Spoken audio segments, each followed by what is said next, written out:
What up, y'all, and welcome back to the A Show Best of 2024 list.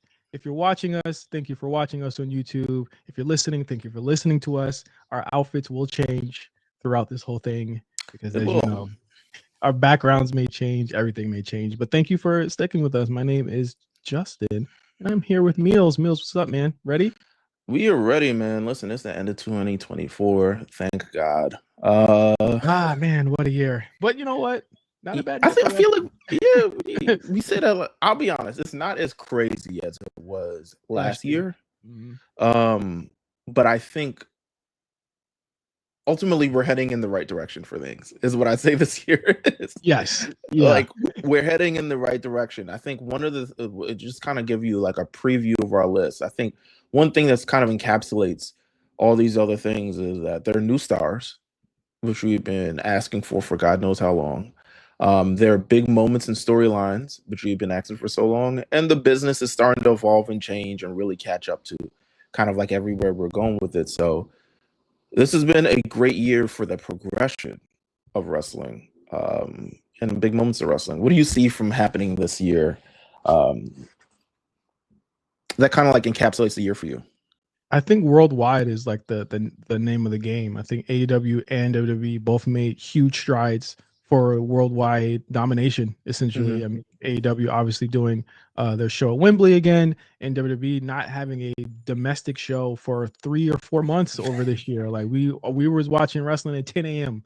for a large part of this year, and I think a lot of that has to do with the fact that they are hitting underrepresented and underserved markets, and I think that's been the biggest thing for this year. But also, again, like you said, new stars. I push for international. We're going to talk about some of that in this very chunk of the list as well, of just new stars coming out, and again, a kind of like a new era of everything. We saw at WrestleMania. They call it the Paul Levesque era. That's what they say, the Renaissance era. I think we're firmly in one of those for sure. And it's going pretty well for most WWE. No, I agree. Um, so what do you say? Should we kick off? Well, I think once we do, so we're gonna do this part of the list, which is 2316. So we're kicking this thing off. You guys will see the war report. You guys will see the rewriters room. You guys will see us again. So I want to leave kind of like our honorable mentions, the things that didn't really make this list, to maybe when we go over top five. Yeah. Um, but there's a couple of moments throughout the year that we would have, but I think it's best to we like kick off this list and really start, really talking to talk when it comes to what happened in wrestling in 2024. It's only right. And it's only right that we kick this list off with number 20, Damian Priest winning the world title at WrestleMania 40, night two. Night two, all-time show, I think. I think we'll have a lot to talk about with our best shows of the year, but I don't think that, there wasn't a dry eye in the seats in the arena on WrestleMania night two. Such a triumphant night for so many reasons, but I think the weaving of the storylines in that first match between Seth Rollins, and because I mean he wins the title in a match that he wasn't even in. Yeah. And it's the first, like, I mean, albeit the first one since Seth that he really cashed in again the world championship match. And it looked for a while because Damien had the briefcase for quite some time. I mean, he had Yeah. won it at Money in the Bank. He won it in June of 2023, essentially held it until April 2024. Um, but really, what I think is so emblematic of this year for Damian Priest is that this is the year he truly did break out. Like Yeah. we've seen him through a number of years before kind of like go through the motions. I mean, you see the US title run he had when he first started in 2020, and then you see, things with Bad Bunny, and eventually he elevates and he gets into Judgment Day, and then he kind of becomes the leader of Judgment Day, and then he gets kicked out of Judgment Day. But this year kind of like really showed him in a new light, and it really like, yo, he's one of the guys. Like, Yeah. And they've always kind of tried to protect him. He's had so many, let's just be clear, he's had so many revamps and redesigns, themes, looks, all of that. This has been a talent that, again, not only just because of how his size and this is a tall dude, but just again reaching a new audience as well, like Puerto Rican champion. He's a guy that, and I think we called it too during that backlash last year. Like, there are big things in his future. We like for him to main event that show. They saw a lot in him, and we saw that within the first 35 minutes of WrestleMania 41, Yeah. or 40, night 2. He had already won the title, and it was such a great moment. And again, shocking moment too. Like, we did not think that was going to happen then. And then he has like some like Loki a decent reign. He goes overseas. I think he defends it against Jey Uso. Mhm. He defends it against I think Drew. Drew. Um, That was the I'm- Punk. did he defend it against Seth again? I feel like he He did. did Money in the Bank. Yeah. So he has a decent title run and he beats a lot of the top players that's been on Monday nights. He eventually loses it at SummerSlam. But even coming out of that, like the night after, right? They do the big thing where, and we'll get into the kind of like split. We'll actually get into it pretty soon. But he comes out of this like star. Well, we'll talk about it when we get there because I feel like he's a star. This was the beginning. This was truly the beginning of the star turn for him. And if he was a rapper, since people like this, if he was a rapper, like what point of his career is he in? Like, who is he as a rapper? What part of he is? Like, what album is he on? if he was, well, we've talked about this in our Discord a lot, and I think the one thing that I came down to with that conversation that we had with it, and shout out to our Discord as well, is that like there in rap, there have been very few people that have held the title, like just in general within the last decade. But if I were to make some concessions, because again, these are not one-to-one comparisons, I would say that he's more than likely in his Travis Scott era. You think Astroworld?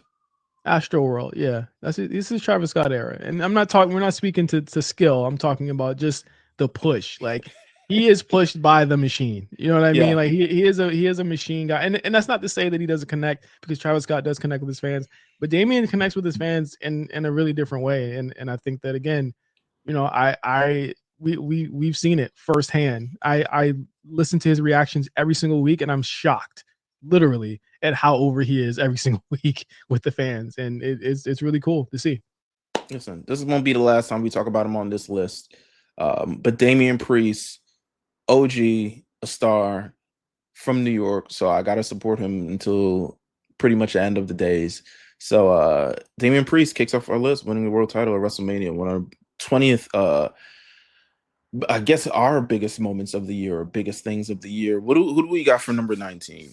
Number 19, and it's crazy that this is so low on the list, and again, voted by the crew, of course, but it just shows you how crazy this year has been that this is so low.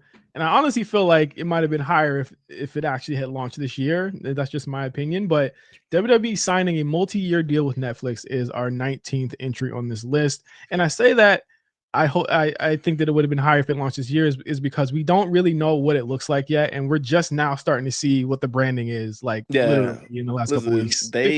I've been listening to Pure Water by Mustard and Migos again. First of all, I miss Migos. Let's just get that out of the way. But now I've been listening to Pure Water. First of all, WWE getting in a rap, bro. Let's talk about that. SmackDown, Megan Thee Stallion. Travis Scott is going to be the speaking of Trav, speaking of this, he's gonna be the theme for Raw. Future, Bad Blood, like rappers really came up in the listen. This is back to the niggas now. Like, I mean, you've got a team there, and again, like I think that like stuff like TKO and UFC, they're all connected to like kind of like all of that stuff as well. I think, again, in order to have a new look and a new feel, you got to have new things representing, and that it just looks good, it sounds good.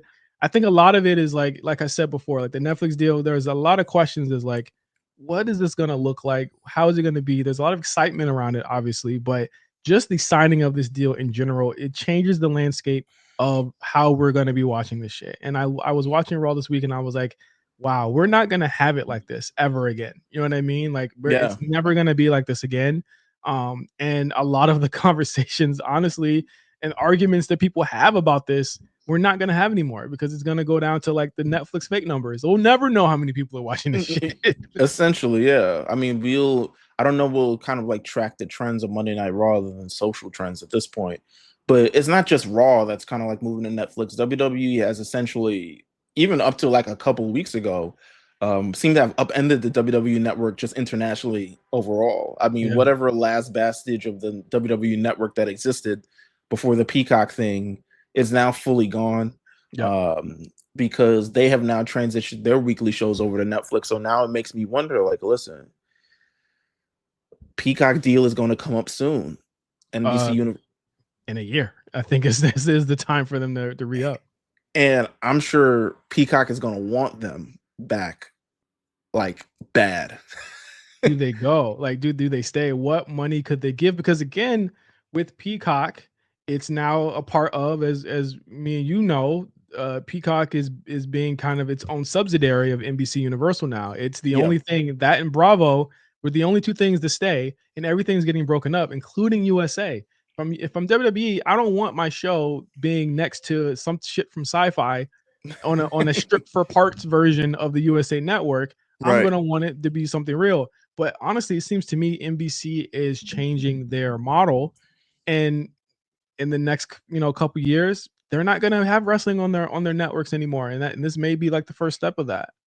Absolutely. So the Netflix, again, we have yet to see where this is going to be, how it's going to look, how it's going to feel. It's going to be a new feel, but it's still going to be the same old wrestling. But we're heading into just a new era of WWE. WWE on streaming, Monday nights, having to subscribe to watch Monday Night Raw. It's just going to be different. It's just different entirely. So, but also having it in one place, having it in one place is cool though. Like, not having to channel switch for shit. Like at best, Meelz, if they have everything on Netflix, we will only have to turn our TV on for CW to watch NXT, and that's if you want to do that. You know what I mean? Like, yeah. having it in one place or USA, cool. USA for SmackDown. So that's that. Number 18. What do we got? Number 18. For all the yeeters out there, Jey Uso winning the Intercontinental Championship. I was there. This should be higher. Well, I like to think we talk about kind of new stars with this list and kind of establishing new stars. I mean, Jey Uso, the solo run of Jey Uso has been a success on a level that I don't even think any of us could imagine. Nope. Like, when I went to Fanatics Fest, grown men running, almost trampling children to get to this Jey Uso panel. Like, Jey Uso has somehow become, people say he's a new Jeff Hardy. He's probably bigger than Jeff Hardy ever was at this point. Yeah. Like, at this point. Just off merch. Like even when the show that I went to, it flew off the fucking shelves. If you gave him a commemorative title, it would fucking fly off the shelves. Kids love him. Like they love this guy. And it's something I never could. Again, I talked about that with Damian Priest. Something I never foresaw coming into this year. And WWE has played it up this year by like elevating his entrance. Kind of like, it used to be just him coming out and just doing the hands. Now there's lasers. Now sometimes he comes out from the crowd. Yeah. It's a response that I don't think we've got, like such a genuine response that we've gotten from a baby face in a long time. And I don't think, I mean, he's even coming out. We talked about War Games a couple of weeks ago. Comes out after Roman Reigns. Yeah. Like, and now it's arguing energy. Who's getting the biggest pop. Like, you know what I'm saying? Like, I think Jey Uso winning the Intercontinental Championship, I think it's also like, this is a singles title. And I think singles title has evaded him for much of his singles run thus far in it. And you don't want to become the guy who went singles and then was never able to have any modicum of success on your own. And I know the spells for Jimmy, but dude, Jimmy don't need it though. You know what I'm saying? Like Jimmy, to me, like I think that he's a great character, and I think he's funny, but I think he's always gonna kind of be slotted as that kind of like that the tag guy. I think again it goes back to like how Booker T and Stevie Ray was. Like Stevie Ray was never his strongest in ring, but he could talk. You know what I'm saying? Like a motherfucker. Like Jimmy, I think is better on the mic, in my opinion, than Jey is.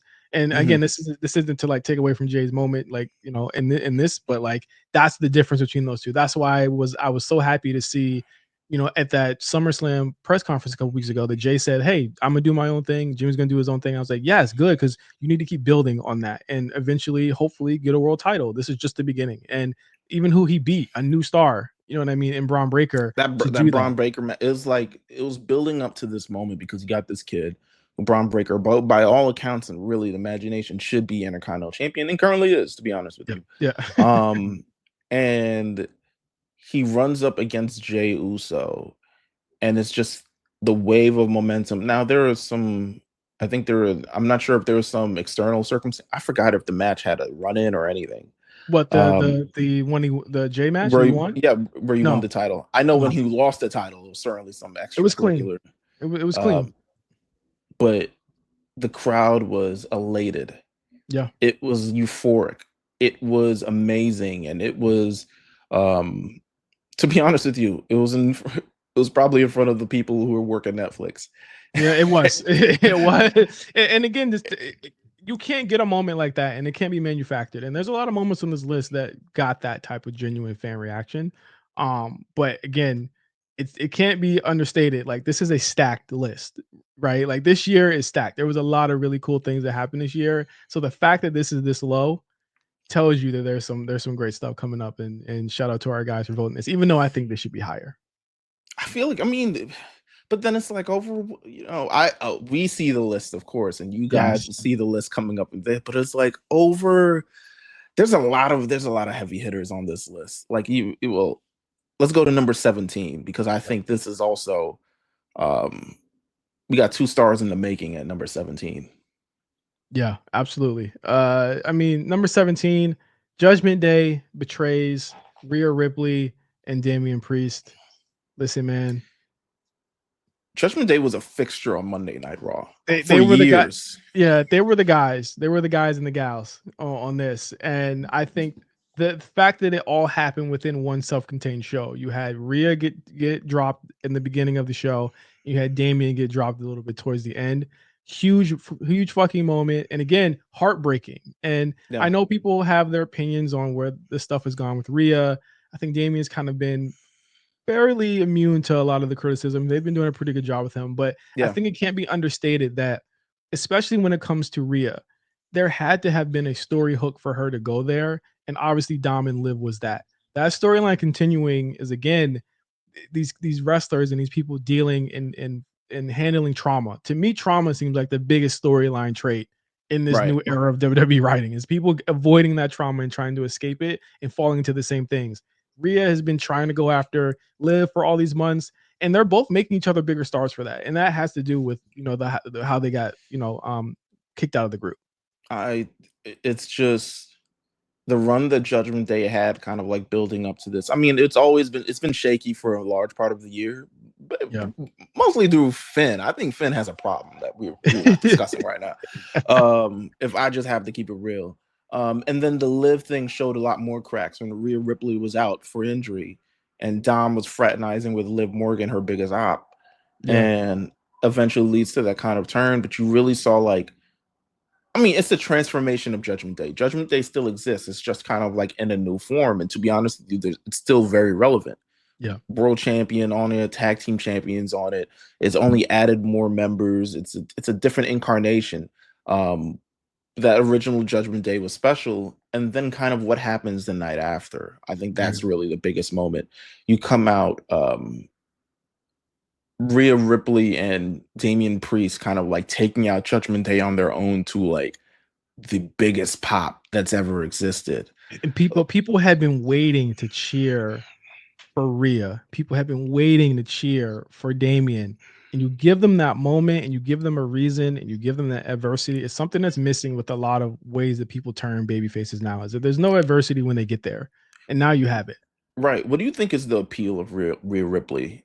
Why is she so popular? Why does she beyond the obvious, but she's fucking cool. She's fucking cool. Like she's the cool. She is everything that I feel like a lot of like men want and a lot of women want to be. You know what I'm saying? Like, just this big, not give a fuck, tatted up, bulk, like buff, brolic ass chick. And I think she appeals to so many demographics of people because of that look. There's people who look like that who probably get picked on. There's people who look like that who are not looked at as kind of like the top of society or something like that. You know what I mean? Right. And again, it's that unnatural look. She doesn't look like the diva or anything like that. Like, the reason she caught on so hard is because she's so different from what we're used to as a top woman and the thing. She's not Becky. She's not Bailey. She's not Charlotte. She's the anti of all of that, and I think that's why they resonate with her so much. They've got a good thing going on, and I think Rhea Ripley will be one of the top talents for WWE moving forward, and Damian Priest as well. I mean, Damian Priest is coming out on the other side of this. I think when you look at what the original plan for Judgment Day was with Edge, I mean, I don't really know what the original plan was. Edge, no. Edge, no. But it was to serve these like underutilized talents, which would be underutilized under Vince, to be honest with you, which is totally different. Once H kind of came into the fold, Rhea and Damian are his peoples. Like they're the people that he can depend on in a match or to go on. And you've seen Damian Priest has been on almost every PLE this year. That's insane for 5 match PLEs. Yeah, you said you only missed like 1, right, this year? Yeah, he's missed only like 1 or 2. But for everyone who complains about these 5 match PLEs, Damian has been on a majority of all of them, and Rhea has been as well. Yeah. So they've got some good business going on with WWE. Yeah. Let's get to the final one of this video. Yeah, the final one. This got a special backstory to it. I feel like they all got different, besides one of them, but yeah. Yeah, well, I mean, I like to call this the what did Corey Graves say when Cody came back? Undesirable to undeniable. I think that these 3 definitely get that, because the number 16 entry is Julia, Zarya, and Stephanie Vaquer debut in NXT, and I say that because the 3 of these women were essentially free agents. They were ready to be signed by anyone. Yeah. And somehow no one signed the 3 of these women at all. They all went to WWE. We'll talk about other signings that happened in AEW, because AEW has had their fair share of signings as well this year. But this AEW signing, I mean, all 3 of them have kind of like really different paths. But I think they were all also on the radar of AEW at one point. Yes, especially Stephanie. Stephanie had a match with Mercedes Moné, and less than a month afterwards, at Forbidden Door, one of their biggest pay-per-views of the year.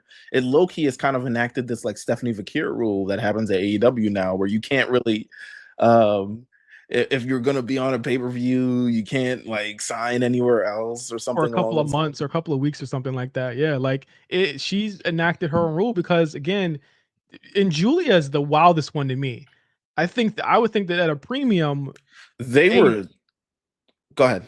I think at a premium at AEW, they work with New Japan. New Japan, they own Stardom. That's a relationship that's always been there. She was ready to, I would imagine, ready to be signed away. But I'm guessing the relationship with Rossi and the relationship that Rossi has with WWE, kind of, he said, maybe not there. But because they wined and dined her. They brought both of them to WrestleMania. They were like, and I think they showed them at some point at NXT or the they showed them the crowd, and Julia was like, for me, like she was like, y'all know who I am.